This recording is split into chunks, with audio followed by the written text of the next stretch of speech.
ರಮೇಶ್ ಅನ್ನೋದು ಅವನ ನಿಜ ಹೆಸರು ಅಲ್ಲ, ಆದರೆ ಅವನ ಕತೆ ಮಾತ್ರ ನಿಜವಾದದ್ದು. ಗ್ರಾಮದಲ್ಲಿ ಬೆಳೆದ ಹುಡುಗ. ಅಪ್ಪ ಕೂಲಿ ಕೆಲಸ, ಅಮ್ಮ ಮನೆ ಕೆಲಸ. 10ನೇ ಕ್ಲಾಸ್ ಫೇಲ್ ಆದ ದಿನ ಅವನು ತೀರ್ಮಾನ ಮಾಡಿದ, ನನ್ನಿಂದ ಏನೂ ಆಗಲ್ಲ.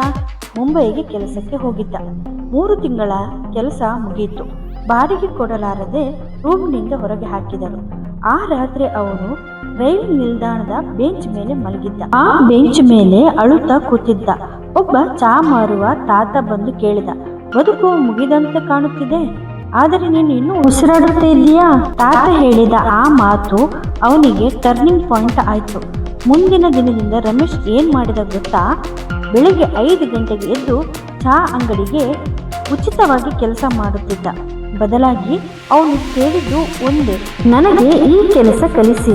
6 ತಿಂಗಳಲ್ಲಿ ಅವನು ಚಹಾದ ಅಂಗಡಿಯನ್ನು ನಡೆಸುವ ಮಟ್ಟಕ್ಕೆ ಬಂದುಬಿಟ್ಟ.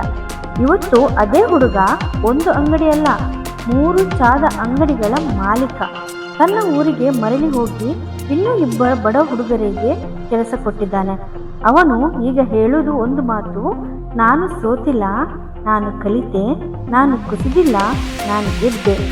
ಫೇಲ್ ಆದರೆ ಜೀವನ ಮುಗಿತು ಅಂತ ಅಲ್ಲ, ಒಬ್ಬನು ನಿನ್ನ ಮೇಲೆ ನಂಬಿಕೆ, ನೀನೇ ನಿನ್ನನ್ನು ನಂಬಿಕೊಳ್ಳುತ್ತೀಯ.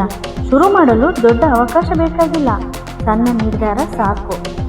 ಈ ವಿಡಿಯೋ ನಿಮ್ಗೆ ಇಷ್ಟ ಆದರೆ ಲೈಕ್, ಶೇರ್, ಕಮೆಂಟ್ ಮಾಡೋದನ್ನು ಮರಿಬೇಡಿ.